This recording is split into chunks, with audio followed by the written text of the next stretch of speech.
My dear students, I am Mr. Rafiqul Islam. How are you? I think all of you are well. করোনাকালে online ক্লাসে তোমাদেরকে স্বাগতম। আজকের lesson the Statue of liberty. এই লেসনটি যদিও তোমরা গুরুত্ব দাও না, কিন্তু 2021-22 সালের জন্য অত্যন্ত গুরুত্বপূর্ণ লেসন। এই লেসনটি তোমাদের পরীক্ষার জন্য অতি প্রয়োজনীয়। আমি আজকে এই লেসন সম্পর্কে বিশদ আলোচনা করব। The Statue of liberty English first পেপারের একটি গুরুত্বপূর্ণ lesson, unit 8 lesson 3। The French sculptor Frederic Auguste Bartholdi was assigned to design and complete a sculptural liberty enlightening the world within 1876. French sculpture অর্থাৎ ভাস্কর্য Friedrich অগাস্টিকে France সরকার আমেরিকার শতবার্ষিক স্বাধীনতার জন্য তাকে একটি মূর্তি বানানোর জন্য অ্যাসাইন করলো, অর্থাৎ চুক্তিবদ্ধ করলো, so that it could B a gift for the Americans on the occasion of the 100th anniversary of the American Declaration of Independence. আমেরিকাবাসীদের শতবার্ষিকী স্বাধীনতার জন্য উদযাপনের জন্য এটি তৈরি করা হয়েছিল। আমরা যদিও এই মূর্তিটিকে শুধুমাত্র মূর্তি মনে করি, আসলে তা নয়। The statue was a joint venture between the US and France. এই মূর্তিটি হচ্ছে আমেরিকা এবং ফ্রান্সের যৌথ উদ্যোগে হয়েছিল। The French people of the world built the statue and assembled it in the States, and the people of the USA were to build the pedestal for the statue. ফ্রান্সের লোকেরা এই মূর্তিটি তৈরি করার কাজ নিল, আর এর বেদি নির্মাণের জন্য ইউএস এর জনগণ দায়িত্ব নিল। এর জন্য তারা কি করলো দেখো, মাই dear students. Raising money for the pedestal was completed in August 1885. The construction of the pedestal was finished in April 1886. তারা বেদি তৈরির জন্য টাকা উঠানো শুরু করলো বা চাঁদা উঠানো শুরু করলো এবং এটা ফিনিশ করলো 1886 সালে। In the meantime, France completed the statue in July 1884. They sent to New York on board the French warship Ijed in 1885. France সরকার এই মূর্তিটি 1884 সালে শেষ করলো তৈরি করা, এবং সেটা তারা আমেরিকা থেকে, যেহেতু নিউ ইয়র্ক অনেক দূরে, তাই তাদের নৌবহর জাহাজ ইজেরের মাধ্যমে 1885 সালে এটাকে পাঠালো। While transporting the statue, it was split up into 350 pieces and packed in 240 carats. এবং এই মূর্তিটিকে 350টি খণ্ডে বিভক্ত করে 214টি প্যাকেট করে তারা জাহাজে করে নিয়ে আসলো। Thousands of people saw the unveiling ceremony of the Statue of Liberty on 28 October 1886. It was a centennial gift 10 years late. The freedom that the statue stands for is not stationary. যখন এই মূর্তিগুলো প্যাকেটে করে আনার পরে জোড়া দিয়ে মূর্তি তৈরি করলো এবং সেটা শেষ হলো যখন 86 সালে, তখন হাজার হাজার মানুষ 28 অক্টোবর 1886 সালে তারা এটাকে দেখতে আসলো, এবং এটাই ছিল সেন্টেনিয়াল গিফট, অর্থাৎ শতবর্ষের উপহার, যদিও এটা 10 বছর পরে উদ্বোধন করা হলো।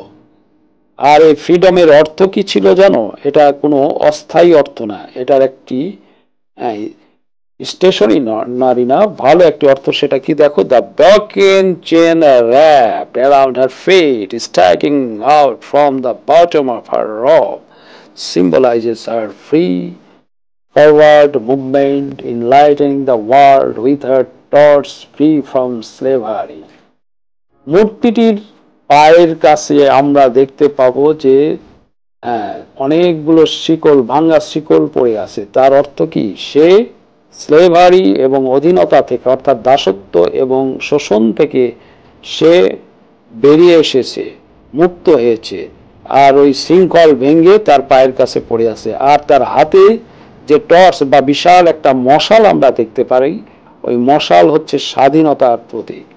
From 28 October 2011, on her 125th anniversary, Liberty Enlightening World Wide Web. এবং আমেরিকাবাসী 28 অক্টোবর 2011-কে 125তম স্বাধীনতা উদযাপনের উপলক্ষে তারা এটাকে ওয়ার্ল্ড ওয়াইড ওয়েব হিসাবে এই লিবার্টিকে ব্যবহার করছে, এবং সারা ওয়ার্ল্ড থেকেই তারা অনলাইনে এটাকে দেখতে পাবে। এবং এটা বিষয়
স্টুডেন্টস, এই ক্ষেত্রে আমরা কিছু গুরুত্বপূর্ণ ওয়ার্ড দেখব, যে ওয়ার্ডগুলো আমাদের মিনিং এবং সিনোনিমের জন্য অত্যন্ত গুরুত্বপূর্ণ। স্কাল্পচার, স্থাপত্য বা ভাস্কর্য, যার অর্থ হচ্ছে স্ট্যাচু। অ্যাসেম্বলিং, জড়ো করা, একত্রিত করা। মেড টুগেদার, অপারেশন, শোষণ, অত্যাচার। ক্রুয়েলটি, স্লেভারি, দাসত্ব, অধীনতা। ড্রাডজারি। অ্যান্ড এরপরের শব্দগুলো দেখো, আরো কিছু গুরুত্বপূর্ণ শব্দ রয়েছে। লিবার্টি মানে স্বাধীনতা, ফ্রিডম, অ্যাসাইন্ড ভাগ করে দেয়া, ট্রান্সফার টু আদার্স। ইন্ডিভিজুয়াল ব্যক্তিগত, personal.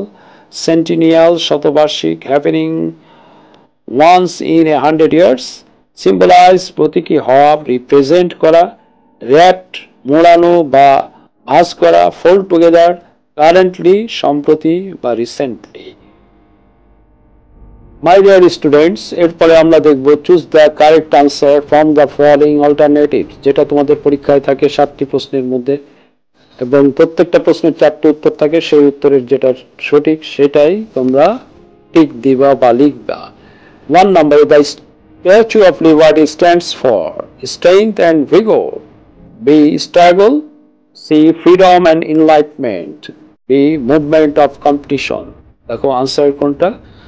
C, freedom and enlightenment.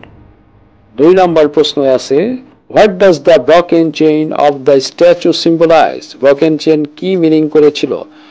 1, advancement of freedom, slavery, freedom. B, freedom from slavery. Answer দেখো, freedom from slavery অর্থাৎ দাসত্ব থেকে মুক্ত বা স্বাধীনতা। নেক্সট কোশ্চেন, 3 নম্বর কোশ্চেনে, when was American independence declared? আমেরিকার স্বাধীনতা কবে ঘোষণা করা হয়েছিল? In 1876, in 1776, in 1878, in 1884. ফার্স্টেই আমরা বলেছিলাম তার থেকে 100 বছর পিছনে, অর্থাৎ উত্তর কি দেখো, বি নাম্বার উত্তর, in 1776. 4 number, what does the word unveiling stands for? Unveiling এর অর্থ কি দাঁড়ায়? Introduce, ignore, cover, uncover. দেখো কি আসে, introduce অর্থাৎ পরিচয় করানো বা উদ্বোধন করা। The pedestal is a gesture of friendship. Pedestal is a gesture of friendship. কি উত্তর? National, global, unique, excellent. দেখো উত্তর কি আসে? ইউনিক। 6 নম্বর প্রশ্ন, the Statue of Liberty stands for. Statue of Liberty কি বোঝায়? Strength, struggle, freedom and enlightenment, competition. উত্তর freedom and enlightenment. My dear students, এর পরের আমরা লেসনে দেখতে পাবো যে answer the following question in your own word. প্রশ্ন থাকবে, যেটা প্রতিটা প্রশ্নের উত্তর থাকবে 2 করে, বোর্ডে পাবে তোমরা। প্রথম প্রশ্ন আছে, how was the statue sent to America from France? Statue বা মূর্তিটি আমেরিকাতে কিভাবে এসেছিল? The statue was sent through the French warship Isere to America from France. ফ্রান্সের নৌবহর ইজারে করে চলে এসেছিল সেই মূর্তিটি আমেরিকাতে। What do you mean know about the torch? Torch এর মিনিংটি কি? মশালটির মিনিংটি কি ছিল? আলো। আসলে কি দেখো, the torch was the first part constructed in 1876 and was replaced by a new copper torch which is covered in 24 karat gold leaf. The torch is lighted by floodlight at night. এটা একটি কপারের torch, কিন্তু পরবর্তীতে 24 carat gold দিয়ে এটাকে মোড়ানো হয়েছিল এবং এটা রাতের বেলায় ফ্লাড লাইট হিসাবে ব্যবহার করা হয়। নেক্সট কোশ্চেন তোমরা নিশ্চয়ই বুঝতে পারছো। 3 নম্বরে আছে, why is the Statue of Liberty important for the Americans? আমেরিকানদের জন্য এই স্ট্যাচু কি জন্য বিখ্যাত বা কি জন্য important? The Statue of Liberty is important for the Americans because it symbolizes the unity and friendship between the France and Americans. France এবং আমেরিকানদের মধ্যে ফ্রেন্ডশিপ, বন্ধুত্বের জন্য এই মূর্তিটি একটি বিরল দৃষ্টান্ত স্থাপন করছে। 4 নম্বর question, how has new technology made it possible for people to see the statue for anywhere they are? Answer কি দেখো, using multiple cameras from different positions, it has been made possible for people to see the statue from anywhere they are. They can see it from their webcam live feed. And next question আমরা দেখব 5 number, what does the statue symbolize? Statue কি meaning করছে? The statue symbolize freedom from oppression and slavery and enlightenment to the world. দাসত্ব, অত্যাচার থেকে স্বাধীনতা এবং পৃথিবীতে আলো ছড়িয়ে দেওয়া। 6 number, why is 28th October 1886 is a special day? Special day কেন 28 অক্টোবরকে বলা হচ্ছে? উত্তর আমরা কি পাচ্ছি দেখো, 28th October 1886 is a special day because on this day Statue of Liberty was unveiled in front of the whole world. 28 October পুরো পৃথিবীর জন্য এই মূর্তিটিকে উন্মোচন করা হয়েছে। শুধু আমেরিকার স্বাধীনতা, সারা পৃথিবীর জন্য। And 7 number question, very important, who is the designer of the Statue of Liberty? এর উত্তর আমরা প্রথমেই প্যাসেজেই পেয়েছি, the French sculptor Frederic Auguste Bartholdi is the designer of the Statue of Liberty. My dear students, আমাদের কাছে অনেক সহজ হয়ে গেছে এবং এই জন্য আমি একটা হোম টাস্ক দিয়েছি যেটা তোমাদের জন্য খুবই গুরুত্বপূর্ণ। Do you support the idea that the Statue of Liberty bears a great significance for the promotion of the human civilization? Why or why not? Explain within 10 lines in your own words. আশা করব আমার প্রিয় ছাত্ররা তোমরা অবশ্যই এটা লিখতে পারবে এবং তোমরা সহজেই বুঝতে পারবে। তোমরা সবাই ভালো থাকো এবং করোনা কালে করোনার জন্য তোমরা সবাই মাস্ক ব্যবহার করবে।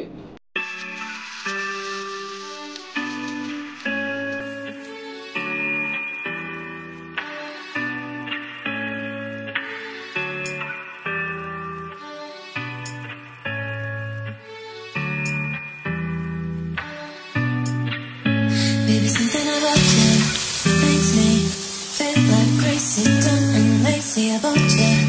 Makes me check out on my phone. Baby, something about you makes me feel like crazy, dumb and lazy about you. Makes me check out